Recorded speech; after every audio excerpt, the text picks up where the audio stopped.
ای نام تو بهترین سرآغاز، به نام تو نامه کی کنم باز. بسم الله الرحمن الرحیم. عرض سلام و ادب دارم خدمت شما دوستان عزیز.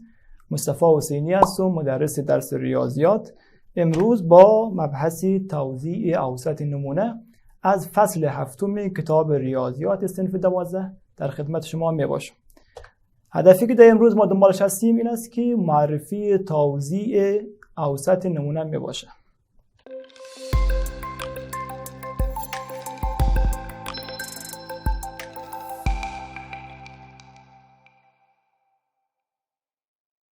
شاید همین اول کار شاید یگان نفر در ذهنشان سوال شود که مگر اوسط نمونه یک منطقه تصادفی است که توزیع داشته باشه، صحیح است؟ اگر توزیع دارد پس توزیعش چه می شود یا به چه شکل می باشه؟ اگر اوسط نمونه رو با x بار ما نشان دهیم پس اوسط x بار چی میشه؟ صحیح است؟ یا سوال دیگر این که واریانس x بار ما چی می شود؟ خب میریم جلوتر تا بتوانیم در این سوالات ما جواب دهیم. نکات: فرض کنید که از یک جامعه‌ای که این عضو داره، صحیح است، یک نمونه تصادفی به حجم این گرفته می شود. یک، اوسط جامعه رو با میو نشان می دهیم. دو، انحراف معیار جامعه رو با سیگما نشان می دهیم. خب اگر سیگما نشان دهنده انحراف معیار باشه پس واریانس چی میشه؟ صحیح است. ما در جلسات قبلی گفتیم که انحراف معیار چی است؟ جذر واریانس. صحیح است. پس نتیجه میگیریم که انحراف معیار اگه سیگما باشه سیگما 2 چی میشود؟ میشود واریانس. پس سیگما 2 مساوی است با واریانس جامعه. صحیح است.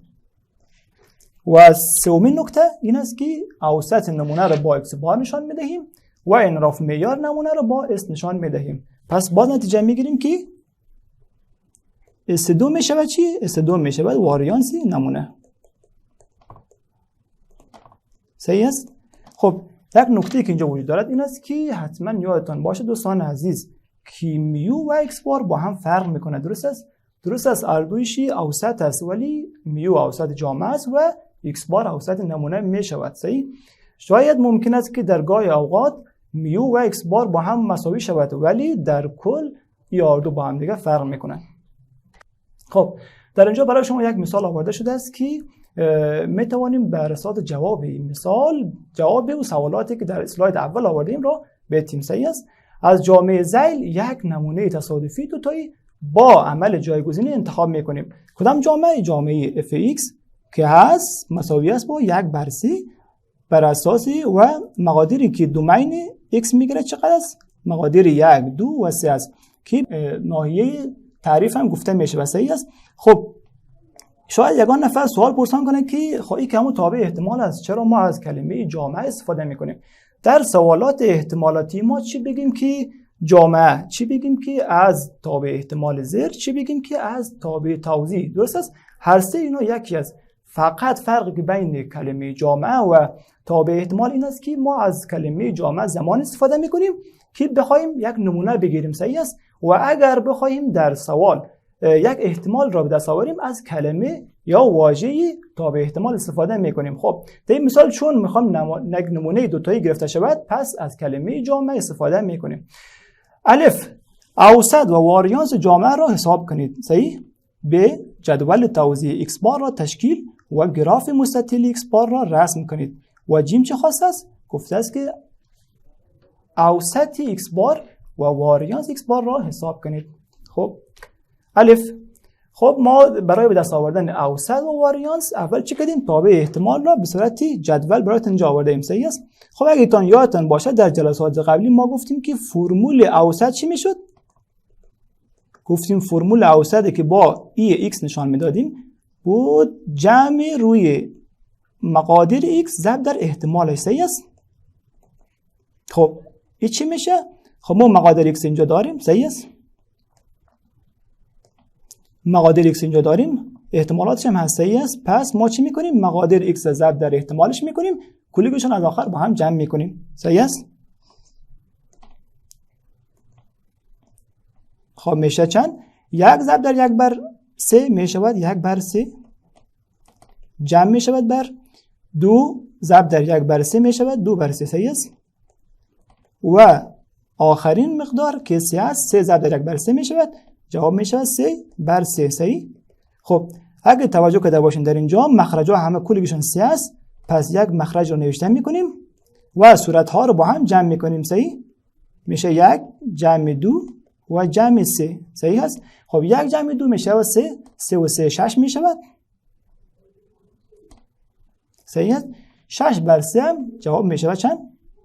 احسن، میشه 2. پس ما در اینجا اوسط جامعه رو به دست آوردیم که مقدارش چند شد؟ مقدارش 2 شد. صحیح است؟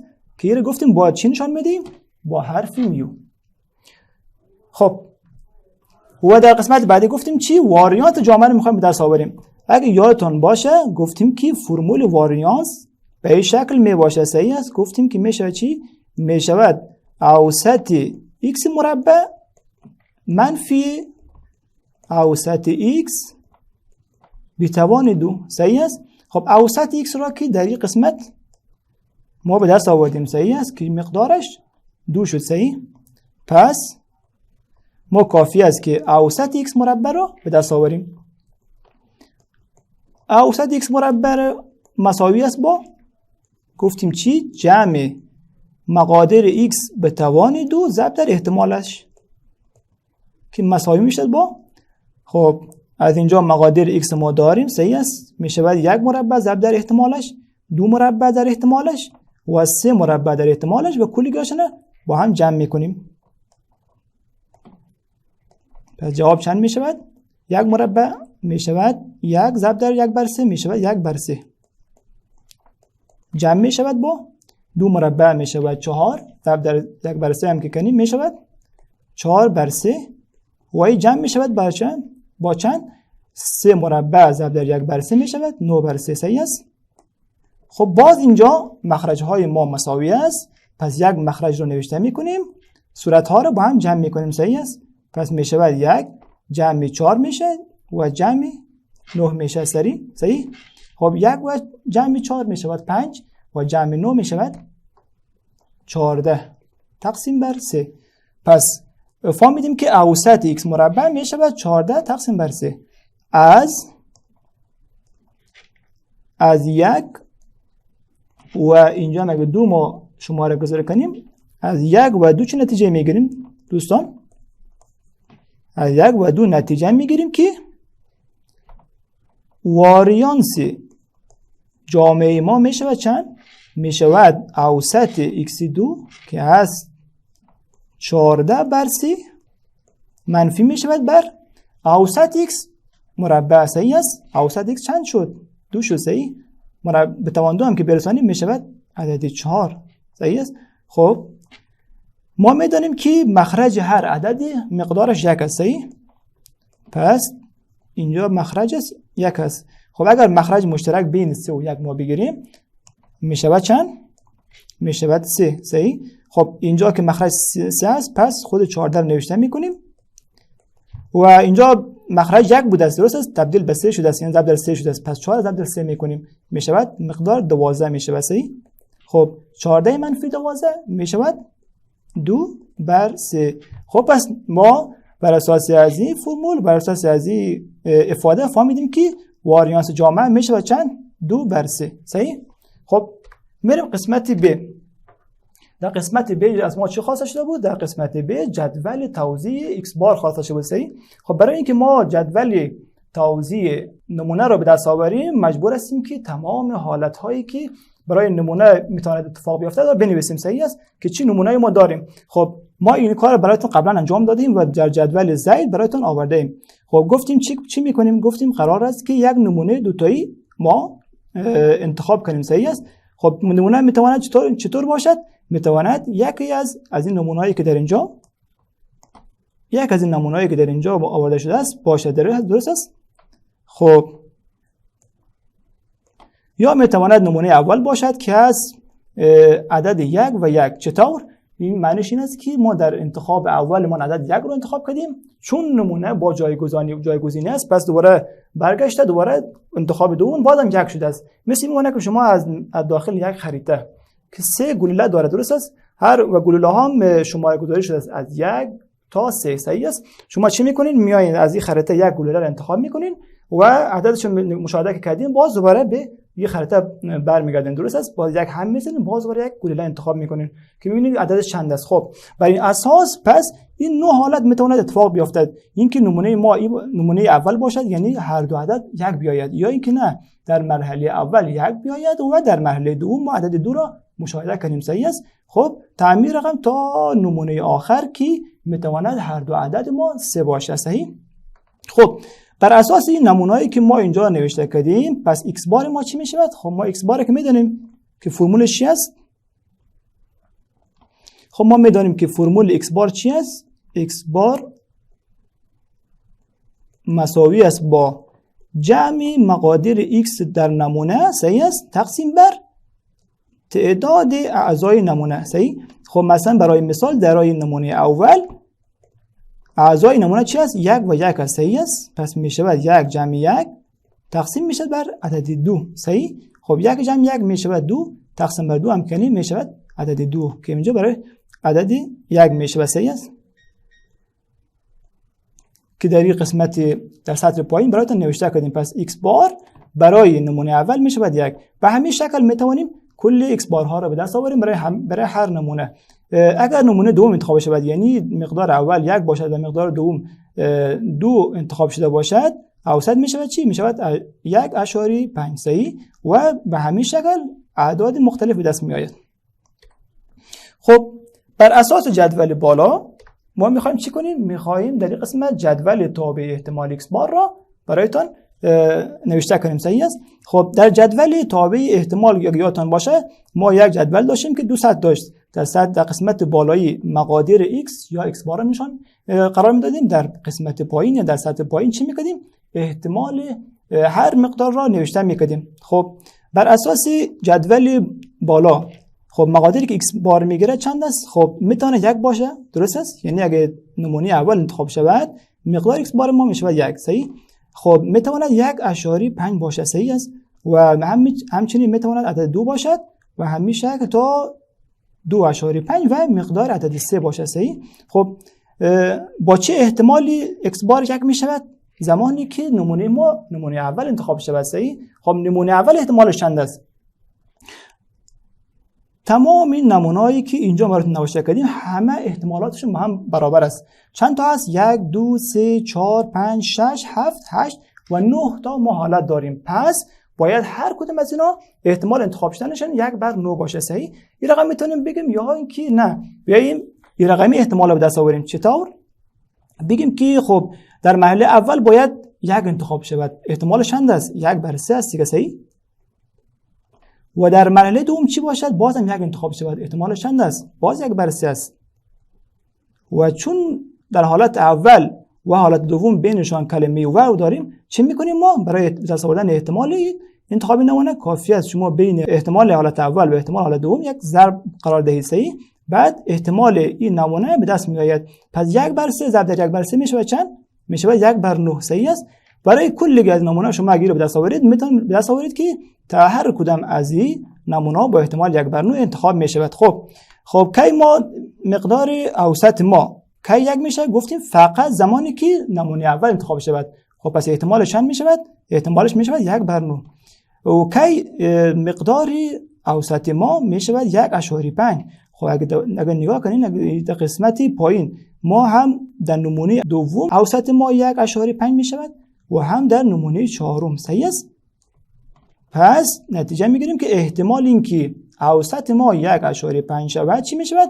میشود جمع حالت دوم و نمونه چهارم که میشود 1/9 جمع 1/9 میشود 2/9. پس احتمال این که اوسط ما مقدارش 1.5 شود میشود 2/9. به همین شکل برای اعداد دیگه هم میتونیم احتمال رو به دست آوریم. کی اوسط ما 2 میشود؟ زمانی که این نمونه انتخاب شود یا این نمونه انتخاب شود یا این نمونه. درست است؟ هر کدام از اینا احتمالش 1/9 است. پس میشود 3 حالت میشود. پس چی؟ احتمالش میشود 3/9.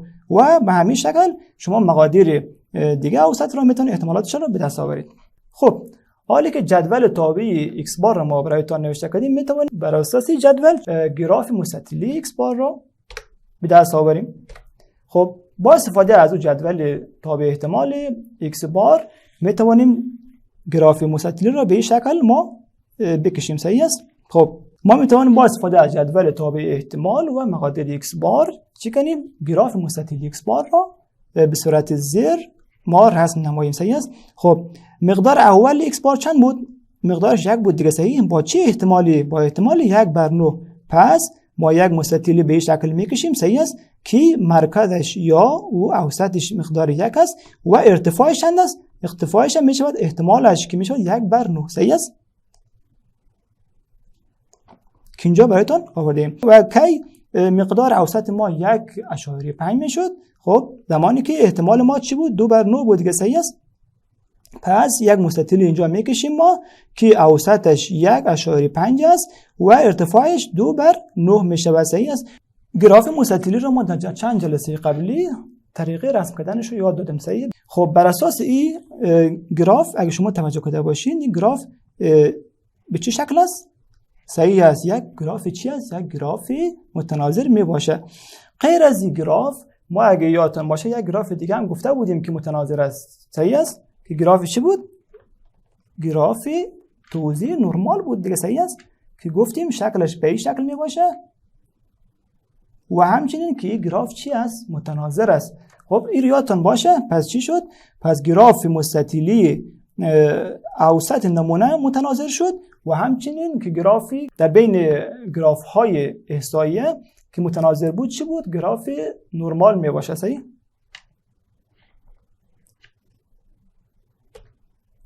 خب قسمت جیم. در قسمت جیم چه خواسته از ما؟ گفتیم که در قسمت جیم از ما خواسته شده بود که اوسط ایکس بار و واریانس ایکس بار را به دست آورید. صحیح. خب باز ما دوباره جدول توزیع ایکس بار را برایتون اینجا آورده ایم. صحیح. میخوایم چی کنیم؟ میخوایم اوسط ایکس بار را به دست آوریم. خب بر اساس فرمول ما میدونیم که اوسط چطور به دست می اومد؟ گفتیم که از ضرب مقدار در احتمالش و جمع در بین همهشون میشه چی؟ اوسط او متغیر را به دست آوریم. خب برای مثال اینجا مقادیری که ایکس بار میگیرد چند است؟ مقداری که میگیرد 1 است با احتمال 1/9. مقدار 1.5 است با احتمال 2/9 و به همین شکل. خب چی میکنیم؟ مقادیر ایکس بار ضرب در احتمالش میکنیم. میشه 1 ضرب در 1/9 جمع میشه با 1.5 ضرب در احتمالش که 2/9 است به همین شکل تا آخر که میشود 3 ضرب در 1/9 که احتمالش است. صحیح. خب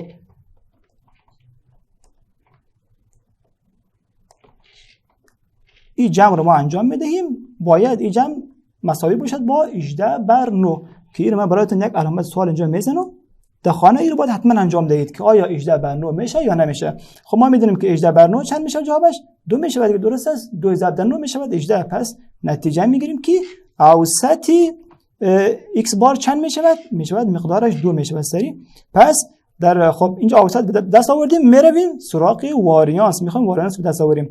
گفتیم برای به دست آوردن واریانس چی میکنیم؟ میاییم اوسط ایکس بار مربع رو باید به دست آوریم اول. خب این چطور است؟ این فرمولش بود جمع ایکس بار مربع در احتمالش. صحیح است. خب مقادیر ایکس بار پس مربعش رو به دست می آوریم، ضرب در احتمالش میکنیم و در آخر جمع میکنیم. پس میشود چند؟ میشود عددی 1 مربع ضرب در احتمالش که 1/9 است. صحیح نوشته میکنیم.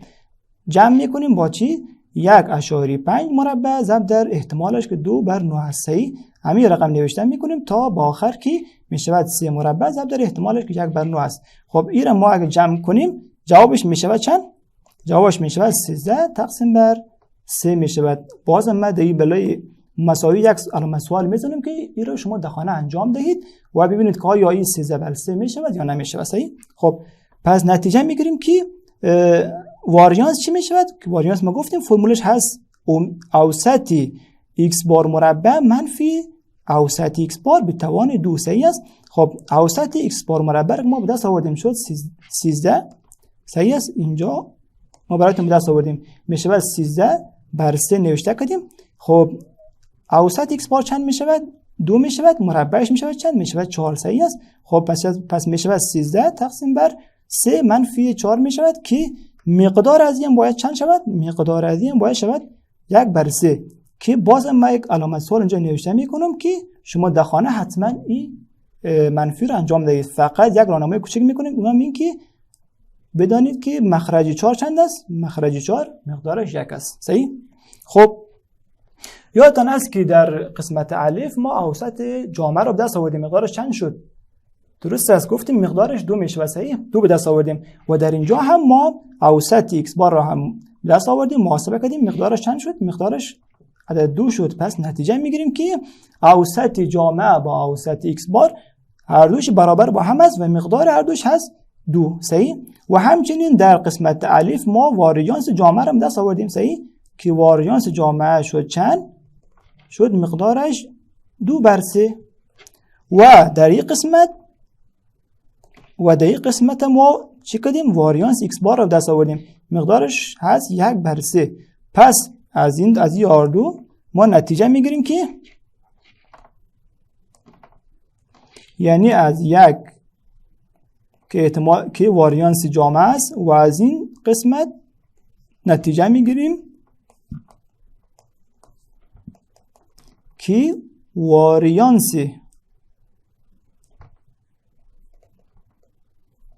x بار مساوی میشه با چند؟ مساوی میشه با واریانس جامعه تقسیم بر عدد 2. صحیح است؟ چرا؟ چون 2/3 تقسیم بر 2 که کنیم میشود 1/3، یعنی همان واریانس x بار میشود. خب یه گفتیم که به این نکته کلی برسیم. به طور کلی اگر یک نمونه تصادفی از یک جامعه با اوسط میو، اینجا براتون نمیشه قید میکشم، با اوسط میو و واریانس سیگما 2 گرفته شود. صحیح است؟ آنگاه یا پس اوسط x بار چی میشود؟ اوسط x بار میشود همان اوسط جامعه و واریانس x بار چی میشود؟ میشود واریانس جامعه تقسیم بر تعداد نمونه‌ای که گرفته شده است. صحیح؟ خب یک مثال آوردیم برای شما. مثال اگر از جامعه با اوسط 20 و واریانس 10 یک نمونه 100 تایی ما بگیریم. صحیح است؟ پس اوسط 20 است و واریانس 10 است. یک نمونه 100 تایی گرفته شود، مطلوب است اوسط و واریانس x بار را به دست آورید. خب بر اساس اون نکته قبلی ما گفتیم که چی؟ ما گفتیم که اوسط x بار چی می شود؟ همان اوسط جامعه می شود که با میونشان دادیم. در اینجا اوسط جامعه چند است؟ مقدارش 20 است. پس اوسط x بار می شود 20 و واریانس x بار چند می شود؟ واریانس x بار گفتیم می شود واریانس جامعه تقسیم بر تعداد اعضای نمونه. درست است؟ خب واریانس جامعه چند است؟ مقدارش 10 است. صحیح؟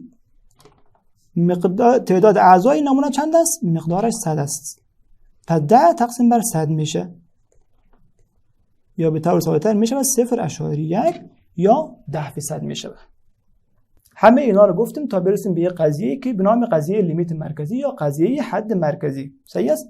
اگر از جامعه با میانگین میو و واریانس سیگما 2 که شرط این است که واریانس ما کمتر از لایتناهی می باشد، یک نمونه تصادفی به حجم n گرفته می شود. درست است؟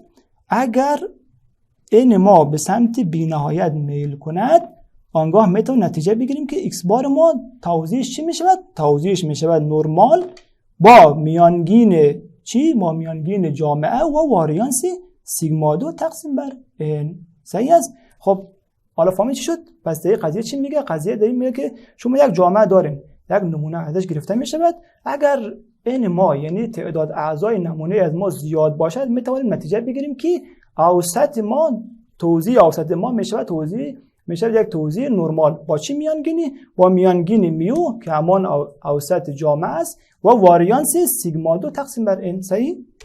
یک نکته دیگه اینجا با در نظر داشته باشیم این است که وقتی ما در قضیه بالا میگیم که n بسیار بزرگ باشد، معنیش این است که n ما خیلی بزرگ باشه، مثلا اگه 100,000 باشه. نه، همین قدر که بدانید که n شما بزرگتر مساوی 25 است کافی است دیگه. شما میتوانید از قضیه لیمیت مرکزی یا از قضیه حد مرکزی استفاده کنید. خب مثال از جامعه زیر یک نمونه انتهایی با عمل جایگزینی انتخاب میکنیم و گراف مستطیلی اوسط نمونه را رسم کرده ایم. درست است؟ پس جامعه ما چی است؟ fx مساوی با 1/6 و x ما چی است؟ معادل x که میگیرد 1 است، 2 است و تا همین رقم تا عدد 6. صحیح؟ از این جامعه که گفتیم fx مساوی با 1/6 است، اومدیم یک نمونه انتهایی گرفتیم که در این قسمت در این گراف n مان چند است؟ n مان 1 است. یعنی ما فقط در نمونه یک انتخاب داشتیم. صحیح است؟ یعنی یا 1 بوده است یا 2 بوده است یا 3 همین رقم یا تا 6 بوده است. با چه احتمالی؟ با احتمال 1/6. پس میایم چیکار میکنیم؟ آمدیم اینجا گراف مستطیلی اگه بخوام بکشیم چی میشود؟ میشود عدد 1 میتواند باشد با چه احتمالی؟ با احتمال 1/6 که تقریبا میشود 0.16. صحیح؟ و همین رقم عدد 2 میتواند انتخاب شود که با احتمال باز 1/6 که اگه توجه کرده باشین در این قسمت نمودار یا گراف مستطیلی ما چی میشود؟ به این شکل به دست میآید. صحیح؟ خب حالا اگه به جای n مساوی با 1 از n مساوی با 2 باشه، یعنی ما 2 انتخاب داشته باشیم در نمودار چی میشود؟ گراف به شکل در میآید؟ به این شکل شماره 2 به دست میآید. صحیح؟ اگه توجه کرده باشین در اینجا گرافتون چی است؟ گراف متناظر است. صحیح است؟ خب حالا اگه بیایم n مان 3 شود چی میشود؟ بازم گراف متناظر است. فقط اگه نگاه کرده باشین میبینید که در گراف شماره 3 با n شماره 3 شما اگه نکنین این خیلی نسبت به گراف بالا بیشتر شبیه به گراف چی است؟ نرمال است دیگه. صحیح؟ و اگر n ما 4 شود باز میبینید که همین رفته نمودار ما یا گراف از ما به گراف نرمال نزدیک میشه. صحیح است؟ اینجا n مان 5 است، اینجا در این قسمت n مان چند است؟ n مان 4 است، در اینجا n مان 5 است. صحیح؟ بسیار داره شبیه به چی میشود؟ یک گراف یا یک منحنی نرمال میشود. همین رقم شما اگه n تون زیاد شود دیگه در جای میرسین که گرافتون دقیقاً شبیه به چی میشود؟ دقیقاً شبیه به منحنی نرمال میشود. این چی رو میگوید؟ این دقیقاً قضیه حد مرکزی رو میآید در اینجا با شکل مدل میبینیم که هر چی n زیاد میشود گراف مستطیلی اوسط نمونه به سمت نرمال شدن پیش میره. صحیح است؟ خب مثال در یک کارخانه تولید قلم هایی با اوسط 20 سانتی متر و انحراف معیار 1 سانتی متر تولید می شود. صحیح؟ فرض کنید یک نمونه 25 تایی از قلم ها انتخاب کرده ایم. مطلوب است احتمال اینکه اوسط نمونه بین عدد 19.9 و 20.2 باشد. صحیح است؟ خب پس ما دنبال چی هستیم؟ ما دنبال این هستیم که احتمالی رو میخوایم به دست آوریم که x بار از ما بین عدد 19.9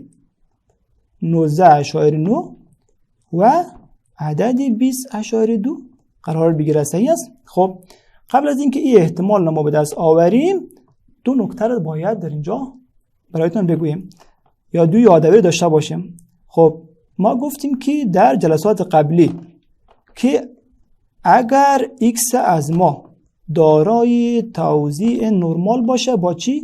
با میانگین میو باشه و واریانس سیگما 2 باشه، احتمال اینکه x ما بین یک عدد a و b قرار بگیره گفتیم مساوی می شود با چی؟ میاییم در مرحله اول باید معیاری کنیم x. صحیح است؟ به چه شکل؟ به این شکل چی میکنیم؟ میاییم عدد a را گفتیم منهای اوسط میکنیم که میو است تقسیم بر انحراف معیار میکنیم. درست است؟ خب واریانس که سیگما 2 باشه پس انحراف معیار میشه چی؟ میشه سیگما. صحیح؟ x هم به همین شکل x منفی میو میکنیم تقسیم بر سیگما میکنیم و همینجور b رو منفی میو میکنیم تقسیم بر سیگما میکنیم. خب گفتیم اگه این کار انجام دهیم در این قسمت یک متغیر به نام زید تولید میشه. صحیح؟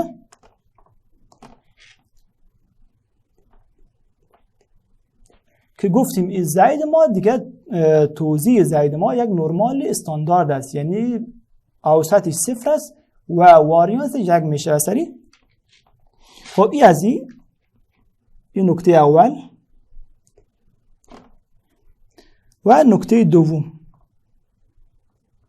خب بر اساس قضیه حد مرکزی ما گفتیم که اگر از یک جامعه یک نمونه انتهایی بگیریم، صحیح است، با اوسط میو و انحراف معیار سیگما و واریانس سیگما 2، صحیح، گفتیم چی می شود؟ x بار از ما اگر n، یادتون باشه گفتیم اگر n بزرگتر مساوی 25 باشه، آنگاه نتیجه میگیریم که x بار ما دارای توزیع نرمال میشه با اوسط میو و واریانس چی؟ واریانس جامعه تقسیم بر این تعداد اعضای نمونه. صحیح؟ خب در اینجا اگه توجه کرده باشین نمونه ما چند تایی است؟ نمونه ما 25 تایی است. پس شرطی قضیه حد مرکزی در اینجا صادق است، یعنی صدق میکنه. صحیح؟ پس میتونیم از اینجا نتیجه بگیریم، یعنی از قضیه حد مرکزی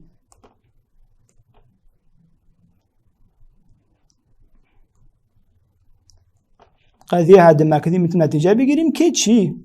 که در این سوال، در این مثال از ما x بار ما دارای توزیع چی است؟ نرمال است با میانگین 20 سانتی متر. صحیح؟ و واریانس چی؟ واریانس 1 تقسیم بر این ما چند است؟ این ما هم هست 25. صحیح؟ خب پس این هم شد اون نکته دوم. حالا از نکته 1 و 2 چه نتیجه میگیریم؟ از نکته 1 و 2 نتیجه میگیریم که احتمال این که x بار ما بین عدد 19.9 و عدد 20.2 قرار بگیره. اولین کار گفتیم چی؟ بر اساس نکته اول باید معیاری کنیم. صحیح است؟ پس 19.9 را ما منفی میکنیم از اوسط. اوسط چند است در اینجا؟ اوسط در اینجا 20 است. صحیح؟ تقسیم میکنیم. تقسیم بر اینجا یادتون باشه اینجا که تقسیم بر انحراف معیار x بار میکنیم. ما اشتباها نرین تقسیم بر انحراف معیار جامعه کنیم. صحیح؟ پس چی میکنیم؟ در این مرحله میایم تقسیم میکنیم بر جذری 1 بر 25. چرا؟ چون ما میدونیم که در این قسمت که در اینجا میدونیم که واریانس است و در معیاری کردن ما گفتیم چی میکنیم؟ در مخرج انحراف معیار قرار میدیم. صحیح؟ پس باید چی کنیم؟ از این واریانس ما جذر بگیریم. صحیح؟ پس میشه جذر 1 بر 25. خب x بارم به همون شکل، x بارم به همون شکل منهای اوسط میکنیم که 20 است، تقسیم میکنیم بر جذر 1 بر 25. صحیح است؟ و همچنین عدد 20.2 را منفی از 20 میکنیم، تقسیم میکنیم بر جذر 1 بر 25. صحیح است؟ خب مقدار 19.9 منفی 20 چند می شود؟ صحیح؟ می شود 0.1. صحیح؟ تقسیم می شود چند؟ جذر 1 بر 25. اگه یادتون باشه من براتون اینجا نوشته می کنم. جذر A تقسیم بر B چی می شود؟ می شود جذر A تقسیم بر جذر B. صحیح است؟ خب ما از این نکته استفاده می کنیم.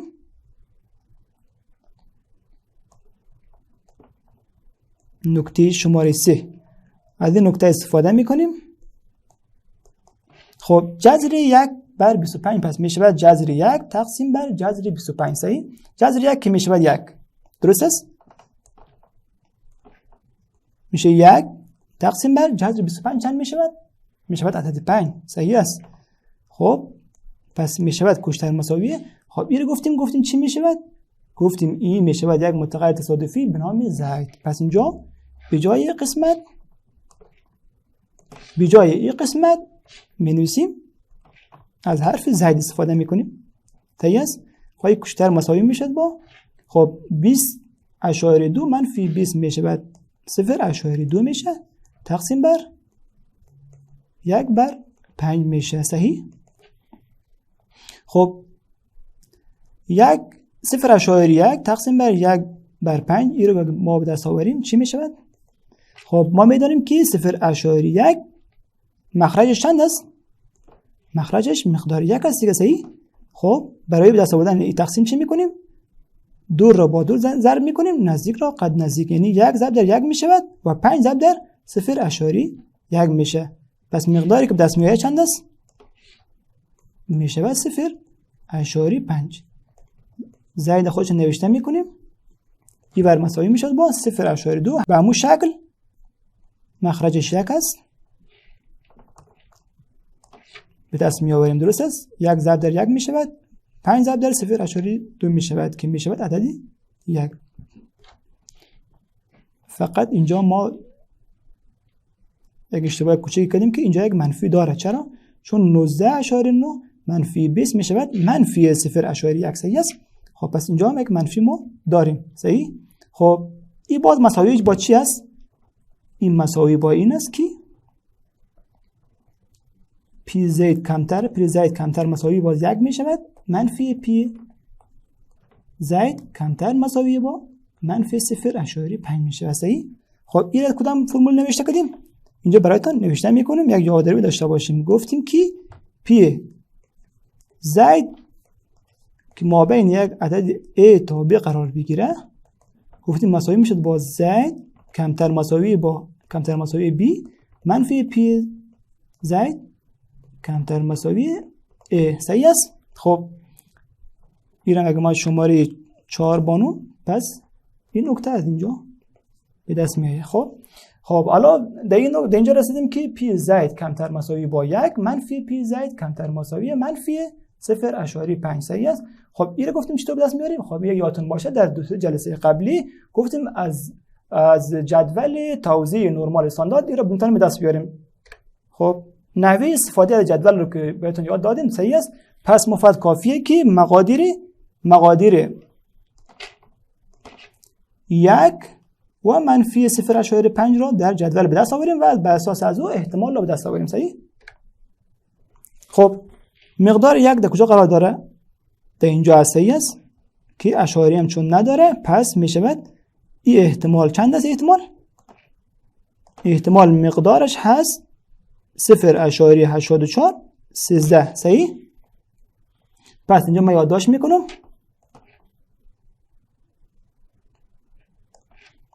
پی زید کمتر مساوی با عدد 1 می شود چند؟ می شود 0.84 13. صحیح؟ خب دیگه چی بود؟ دیگه گفتیم پی زید کمتر مساوی منفی 0.5 رو ما دست آوریم. خب اگر اینجا توجه کرده باشید مقادیری که برای زید می باشه کلشون مثبت است. صحیح؟ در حالی که اینجا مقدار از ما منفی است. خب چیکار کنیم؟ این هم اگه ما یادتون باشه گفتیم که پی زید کمتر مساوی 1 منفی a، گفتیم مساوی میشه با 1 منفی پی زید کمتر مساوی a. صحیح است؟ خب در اینجا a من چند است؟ هست 0.5. صحیح است؟ خب پس پی زید کمتر مساوی منفی a چی میشود؟ شما فقط کافیه پس چی؟ از جدول 0.5 را به دست آورید. خب 0.5 در کجا قرار داره؟ در اینجا قرار داره. صحیح؟ پس احتمال مربوط به آن می شود 0.6915. صحیح؟ پس نتیجه می گیریم که این احتمال اینجا چی می شود؟ می شود 1 منفی 0.6915. صحیح؟ خب این یک شما به دست آورید تقریبا برابر می شود با 0.31. صحیح؟ خب این در خانه شما انجام بدید که آیا مقدار میشه یا نه. پس من یک علامت سوال در اینجا برایتون میذارم. صحیح؟ خب به دست آوردیم. پس چی شد؟ پی زید کمتر از 1 رو به دست آوردیم. صحیح؟ فقط کافیه مقدار احتمال پی زید کمتر مساوی با 1 منفی این احتمال پی زید کمتر مساوی منفی 0.5 کنیم. صحیح؟ پس در سوال قبلی ما جواب آخر میشه چند؟ جواب آخر میتونیم دست آوریم میشه 0.84 13 منفی 0.31. خب مقدار آخر را خودتون به دست آورید تا خانه یه رو به دست آورید که چند میشه. خب مثال براتون پس در این مثال ما فهمیدیم چی شد. در این مثال ما فهمیدیم که چون n مان بزرگتر مساوی 25 بود از قضیه حد مرکزی استفاده کردیم و همچنین با استفاده از قضایا و عبارت هایی که در جلسات قبلی گفتیم ما آمدیم احتمال اینکه اوسط این نمونه در بین عدد 19.9 و عدد 20.2 قرار بگیرد و به دست آوردیم. صحیح؟ خب نکته، اگر متغیر صادفی زید ما دارای توزیع نرمال استاندارد باشه پس داریم روابط زیر برقرار است. صحیح؟ خب روابط چی است؟ p و احتمال اینکه زید بزرگتر مساوی x باشه مساوی است با یکی منفی p زید کمتر مساوی x. صحیح؟ و همچنین احتمال اینکه زید قرار بگیره بین یک عدد مثل a و b مساوی میشه با احتمال اینکه زید کمتر مساوی b باشه منفی p زید کمتر مساوی a باشه. صحیح؟ و همچنین احتمال اینکه زید کمتر مساوی منفی a باشه مساوی میشه با یکی منفی p زید کمتر مساوی a. صحیح؟ خب در اینجا قضیه دیگه برایتون آورده کردیم. اگر از یک جامعه نرمال با میانگین میو، صحیح؟ من برایتون خط میکشم، با میانگین میو و واریانس سیگما دو یک نمونه انتهایی ما انتخاب نماییم. صحیح؟ خب نکته چی است؟ اینجا این است که جامعه ما چی است؟ نرمال است. صحیح؟ خب بعدی جامعه اگه ما بخوایم یک نمونه انتهایی بگیریم آنگاه یا پس اوسط نمونه چی می شود؟ دارای توزیع نرمال می شود با میانگین میو و سیگما دوی n. خب یک نفر شاید سوال پرسان کنه که این قضیه با قضیه حد مرکزی چه فرقی میکنه؟ شبیه است. صحیح؟ درسته؟ در قضیه حد مرکزی ما گفتیم n مان باید بزرگ باشه، یعنی باید حداقل 25 باشه. n مان باید چی باشد؟ بزرگتر مساوی 25 باشد. ولی در این قضیه ما گفتیم جامعه ما اگه نرمال باشه دیگه هیچ نیاز نیست که ما n را بگیم چند است، ببینیم که آیا بزرگتر از 25 هست یا نه. صحیح؟ پس اگر از یک جامعه نرمال با میانگین میو و واریانس سیگما دو یک نمونه انتهایی ما انتخاب نماییم حتما اوسطش دارای توزیع نرمال میشه. درسته؟ خب مثال، اگر طول عمر لامپ های تولیدی یک کارخانه دارای توزیع نرمال باشه، صحیح؟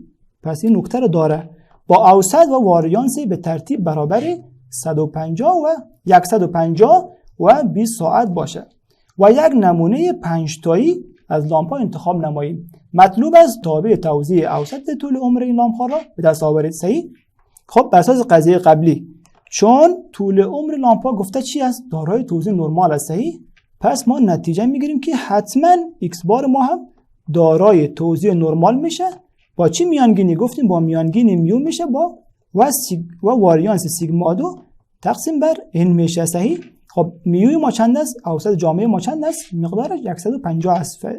پس نتیجه میگیریم که x بار ما دارای توزیع نرمال است با اوسط 150 و واریانس چند؟ واریانس 20 تقسیم بر n. n ما چند است؟ 5 است. صحیح؟ یا به طور ساده تر می شود نرمال با میانگین 150 و واریانس 4 میشه. صحیح؟ خب در اینجا درس ما خلاص است. ما شما را به خدای مهربان میسپاریم.